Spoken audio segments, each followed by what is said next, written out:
ऐसे ही 2004 या 5 की बात होगी, 4 की बात होगी, तो गुरुजी ने कोई नए फंक्शन का ऐसे रखा नहीं था कि नया फंक्शन नहीं रखना। तो हमें लोगों को एम्पायर स्टेट बुलाया कि आप लोग एम्पायर स्टेट आया ना, इस बार में कोई बर्थडे वहां पे बड़े मंदिर में कोई सेलिब्रेशन नहीं होना। तो ठीक है गुरुजी, जैसे आपका हुक्म। तो हम लोग गए वहां पे। हार्डली हम लोग, मेरे ख्याल से 20 से 25 संगत होगी जो हम लोग उस दिन वहां पे थे एम्पायर स्टेट में। तो बैठे बैठे रात को जैसे 12 बजे, अब कहते हैं ना कि इतना दिमाग नहीं होता था। आज हम फूलों के हार लेके जाते हैं, सब कुछ लेके जाते। फूलों के हार उस समय भी आते थे, लोग संगत बड़े बड़े बुक्के भी लेके आते, लेकिन हम लोगों ने भी एक बुक्के ले लिया। अगर हम लोग उस दिन, मेरे ख्याल से हम 7 से 8 तो हम ही पंजाब से आए थे, तो उसमें से एक बुक्का हमने सबने मिलके ले लिया। एक बुक्का लिया गुरुजी को देने के लिए।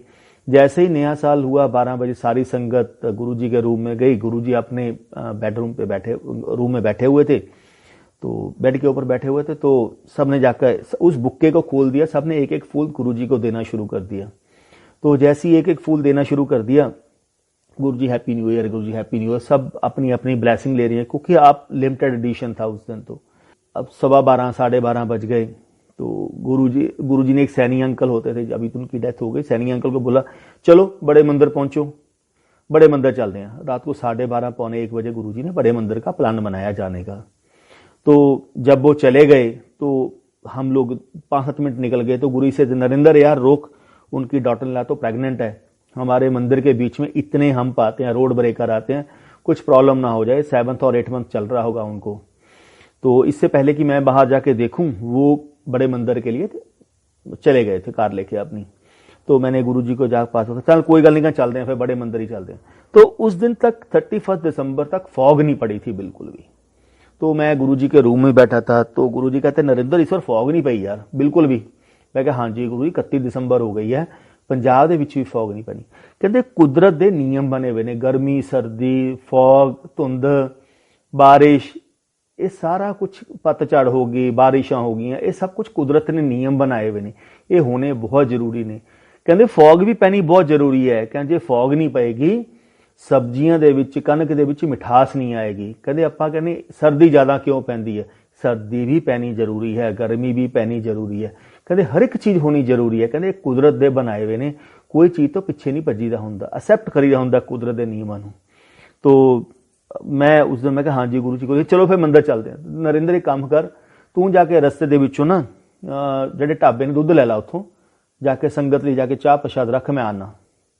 तो मैं वहां से निकला, हम लोग ढाबे से दूध दध लिया, उसके लिए हम लोग बड़े मंदिर पहुंचे, चाय वगैरह रख दी हमने। तो गुरुजी आए, उस दिन गुरुजी ने रेवड़ियों का प्रसाद बांटा।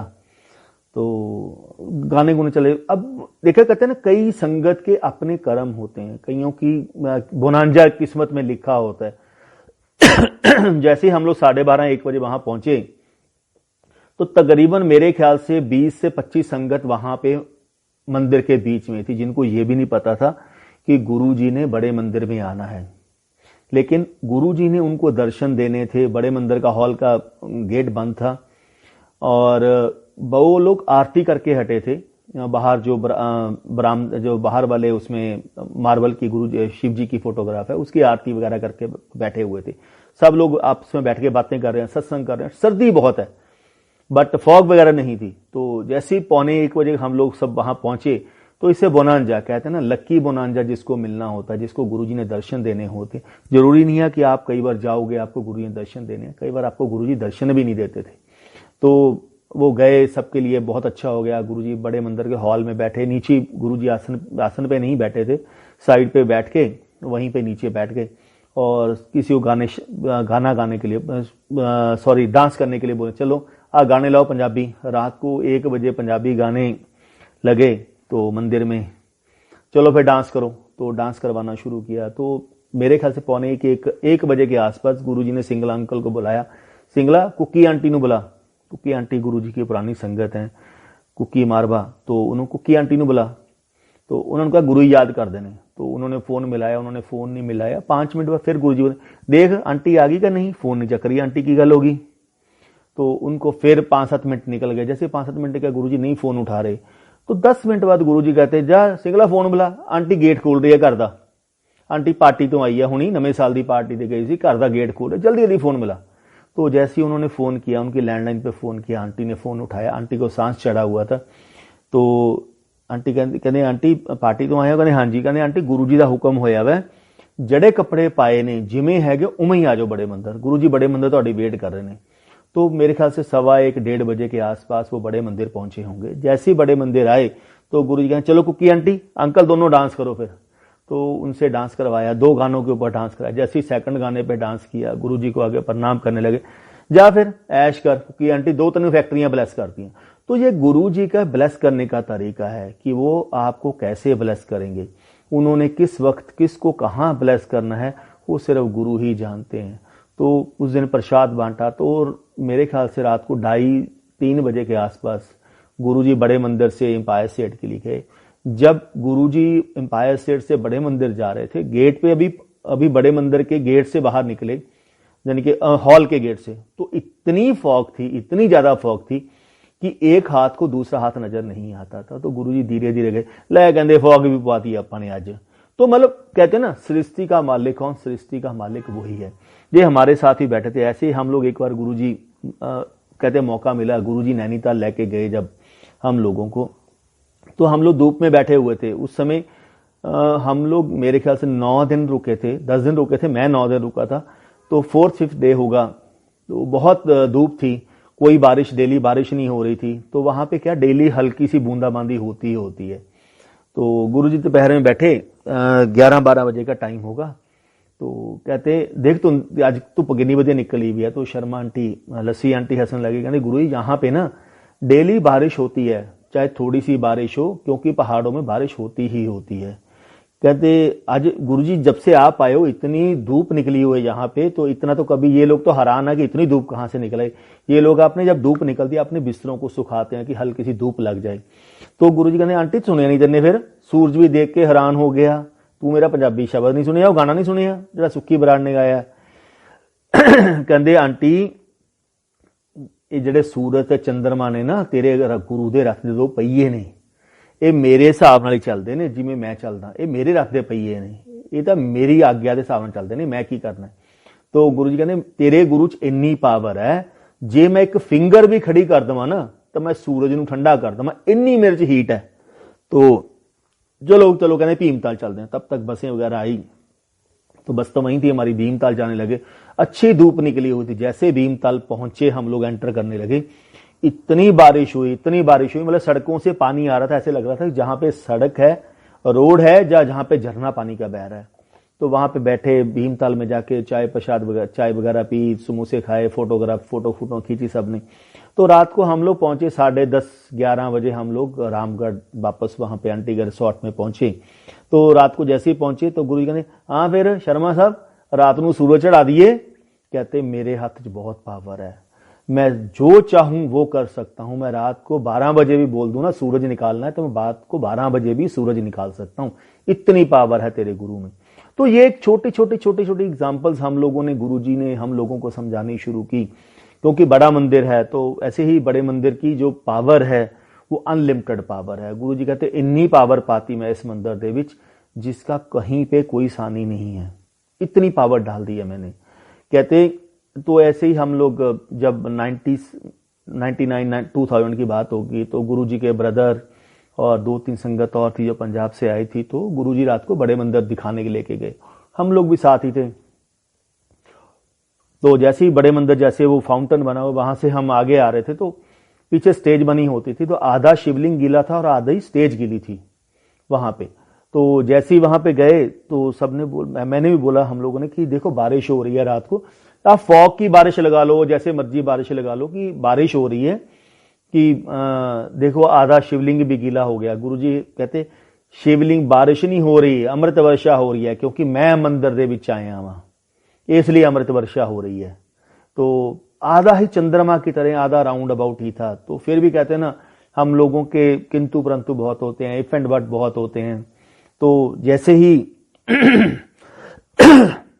गुरुजी चले तो गुरुजी रात को बोले, कहते हिंदू धर्म दे विच 12 ज्योति शिवलिंग हुंदे ने, 12 ज्योति शिवलिंग ने जिन्हां विच हिंदू धर्म की आस्था है कि शिव जी दे स्थापित किए हुए ने, और इन्हां दी जो तुहाडी मनोकामना इन्हां 12 ज्योति शिवलिंग जाके पूरी हुंदी है। ਕਹਿੰਦੇ ਜਿਹੜੀ ਆਪਾਂ ਨੇ 13ਵਾਂ ਜੋਤੀ ਸ਼ਿਵਲਿੰਗ ਕਲਯੁਗ ਦੇ ਵਿੱਚ ਸਥਾਪਿਤ ਕਰਤਾ, ਕਹਿੰਦੇ ਜਿਹੜੀ 12 ਜੋਤੀ ਸ਼ਿਵਲਿੰਗ ਦੇ ਵਿੱਚ ਜਾ ਕੇ ਤੁਹਾਡੀ ਮੁਰਾਦ ਨਹੀਂ ਪੂਰੀ ਹੋਏਗੀ, ਉਹ ਸਾਡੇ ਬੜੇ ਮੰਦਿਰ ਚ ਆ ਕੇ 13ਵੀਂ ਜੋਤੀ शिवलिंग ਦੇ ਵਿੱਚ, ਇੱਥੇ 13ਵਾਂ ਜੋਤੀ शिवलिंग है, ਇੱਥੇ आके ਤੁਹਾਡੀ मुराद पूरी होएगी। तो गुरु जी चले गए। फिर सुबह उठे, हमने मंदिर से माली को पूछा, माली ये ऊपर पानी कैसे जाता है यार, इतनी ऊपर पानी का अरेंजमेंट आपने टैप कैसे फिक्स की, क्योंकि शिवलिंग के आसपास तो कोई है ही नहीं।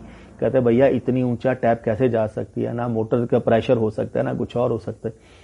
तो वो कहते ये जब भी गुरुजी आते हैं तो गुरुजी के यहाँ पे अमृत ऑटोमेटिकली आना शुरू हो जाए। तो उसके बाद फिर हम लोगों ने नोट करना शुरू किया, जैसे फंक्शन होते थे या नॉर्मल डे में भी गुरुजी बड़े मंदिर आते थे तो शिवलिंग से अमृत आना शुरू हो जाता। वो अमृत जो आता था वो आधा शिवलिंग तक आके रुक जाता था, उसके आगे नहीं आता। Amrit just like a thick honey, जैसे थिक होता है इतना थिक वो होता है। वो चमक उसकी अलग ही चमक होती थी। जैसे गुरुजी ने बड़े मंदिर से जाना, सुबह 3 बजे जाए 4 बजे, उसके बाद वो इमीडिएटली डिसअपियर हो जाता था। तो ये गुरुजी की लीला थी, टाइम टू टाइम जो गुरुजी करते रहे। ऐसे ही नए साल के ऊपर ऑफ डे था तो गुरुजी ने हम लोगों को बड़े मंदिर में रुके हुए थे, तो गुरुजी का हुक्म था रामावतार, बड़े माली का नाम है रामावतार नरेंद्र तो ना बरासो का आएगा जो भी आना होना। तो हम लोग आए तो दिन में बरासो कर रहे थे 31 दिसंबर को। तो गुरु से रात ਨੂੰ इंपायर सेट आ जियो, आज बड़े मंदिर सेवा करो। तो उस समय आज जैसे संगत बड़े मंदिर में जाती है तो 31 दिसंबर को ही मेरे ख्याल से 15-20 लोग बड़ी मुश्किल से माथा टेकने के लिए आए होंगे कि आज तो गुरुजी ने कोई फंक्शन नहीं रखा हुआ है। मतलब संगत का अपना था कि फंक्शन रखेंगे तभी जाएंगे, एम्पायर स्टेट भी बंद है, गुरुजी ने फंक्शन रखे तो बड़े मंदिर भी माथा टेकने क्यों जाना है, अपनी पार्टी एंजॉय करो, सब कुछ एंजॉय। आज संगत में बहुत फर्क है उन चीजों का। तो मैं शिव जी की फोटो ब्रास कर रहा था, ब्रास करते करते जो शिव जी का चरण है वो नीचे की तरफ दिखाई देता है, उसमें से जब फाइनल टच दे दिया तो उसमें से अमृत निकलना शुरू हो गया। तो ड्रॉप्स टाइप लगा लो, जब जो मर्जी लगा लो। हमारे साथ जो बैठे थे वो मानते थे गुरुजी को, बट उन्होंने कभी इतना नहीं देखा था कि गुरुजी में से अमृत कैसे निकलता है। गुरुजी ने बहुत कुछ दिखाया हुआ था उनको। तो मैंने जैसे उनको बोला 3-4 बार मैंने कपड़े से जैसे रब किया फिर अमृत आना शुरू हो जाए, फिर रब किया फिर अमृत आना शुरू हो जाए। मैंने अंकल को बोला, अंकल मास्टर जी, उनका मास्टर जी अमृत आ रहा है गुरुजी की फोटो के पिछों। कहते नरेंद्र अंकल कोई अमृत नहीं होंदा, सर्दी के कारण कई बार मूर्तियां मॉइस्चर छड़ देंदियां ने, पित्तल दी मूर्तियां मॉइस्चर छड़ देंदियां ने। मैं कहा अंकल ये अमृत है, मॉइस्चर नहीं हैगा। तो फिर हमने साफ किया, फिर वो अमृत आना शुरू हो गया। तो उन्होंने मजाक में लिया उन चीजों को। तो जैसे वो एक तोप के गोले शेल पड़े होते थे वहां पे, गुरुजी ने उसमें फ्लावर्स रखने के लिए रखा होता था। तो जैसे ही वो उन चीजों को कर रहे थे शेल्स को, जैसे ही उन्होंने फाइनल टच दिया उसमें से भी लेयर्स आनी शुरू हो गई अमृत की। तो मुझे कहते नरेंद्र अंकल जो शिव जी के चरणों से आ रहा था यहाँ पे वही आ रहा है। मैं क्या अंकल यही तो गुरु जी की लीला है। कहते हैं जो तो मैं अमृत कटना ना मैं जिथों मर्जी कट के दिखा सकता हूं। तो यही गुरु जी की माया है। तो गुरु जी ने उस दिन दिखा दिया कि मेरे में कितनी पावर है और मैं क्या कर सकता हूं। ही से तेरे गुरु की भगती इन्नी ज्यादा है कि मेरिया फोटोआं दे विचों ही अमृत निकलेगा, होर किसी दी फोटोआं दे विचों अमृत भी नहीं निकलना। तो गुरु जी कहीं नहीं गए, गुरु जी आज की डेट में भी हमारे साथ बैठे हैं। ओनली ये है आप रियलाइज कैसे करते हो, आप गुरु जी को महसूस कैसे करते हो। गुरु जी ऑलवेज से तार से तार जोड़ोगे तभी तो स्पार्क होगा ना, जब तार से तार ही नहीं जोड़ोगे तो स्पार्क कहां से होगा। हम लोग चाहते हैं कि गुरु जी हमसे बातें करें, लेकिन हमारी कनेक्टिविटी कितनी है वो हमें नहीं पता। सब बोलते हैं सरेंडर कर दो, मैंने गुरुजी को सरेंडर कर दिया सब। गुरुजी को कोई सरेंडर नहीं कर सकता, उनको सरेंडर करना सबसे टफ है। सरेंडर गुरुजी करवाते हैं, हम लोग सरेंडर नहीं कर सकते। कई लोग संगत से बात होती है, अंकल कनेक्शन कैसे लगता है। भाई कनेक्शन लगाना गुरुजी के हाथ में, मेरे या आपके हाथ में नहीं है। क्योंकि जब उन्होंने कनेक्शन लगाना है ना तो खुली आंखों से कनेक्शन लगते हैं। जरूरी नहीं है आप आंखें बंद करोगे तभी कनेक्शन लगता है। तो कई बार गुरुजी बोलते थे चल दे फिर दे पाठ करीदा हुंदा है, जरूरी नहीं हैगा अखा बंद करके पाठ करीदा हुंदा है। कहते जिदे समाधि लानी है ना, कई लोग समाधि लगाते हैं, इसे कई लोग समाधि लगाते हैं, जंगलों जाके साधु संत बैठे जाते हैं। कहे जहां पे कुछ आवाज ही नहीं आ रही है वहां पे समाधि लगा के क्या करोगे आप, ठीक है ना। तो समाधि लगा के, समाधि का मतलब हाई वॉल्यूम पे आप पंजाबी गाने लगाओ, कवालीज लगाओ। जब आपको आवाज सुननी बंद कर जाए इट मीन वो आपकी कवाली है। जरूरी नहीं है समाधि में आप ऐसे जाके बैठोगे तभी आपको समाधि लगेगी। ही से लेट के भी समाधियां लग जांदियां ने, चलते चलते गड्डियां दे विच भी समाधियां लग जांदियां। बात है आपका कनैक्शन, आपका भाव क्या है, तो वही आपका गुरु से कनैक्शन है। ही से साडे ते कोई वो थोड़ी है जो असीं लवाणियां ने कहा रब समाधियां लवाण ते आंदा ना, समाधियां फेल लगदियां ने, वैसे समाधियां लगदियां हुंदियां।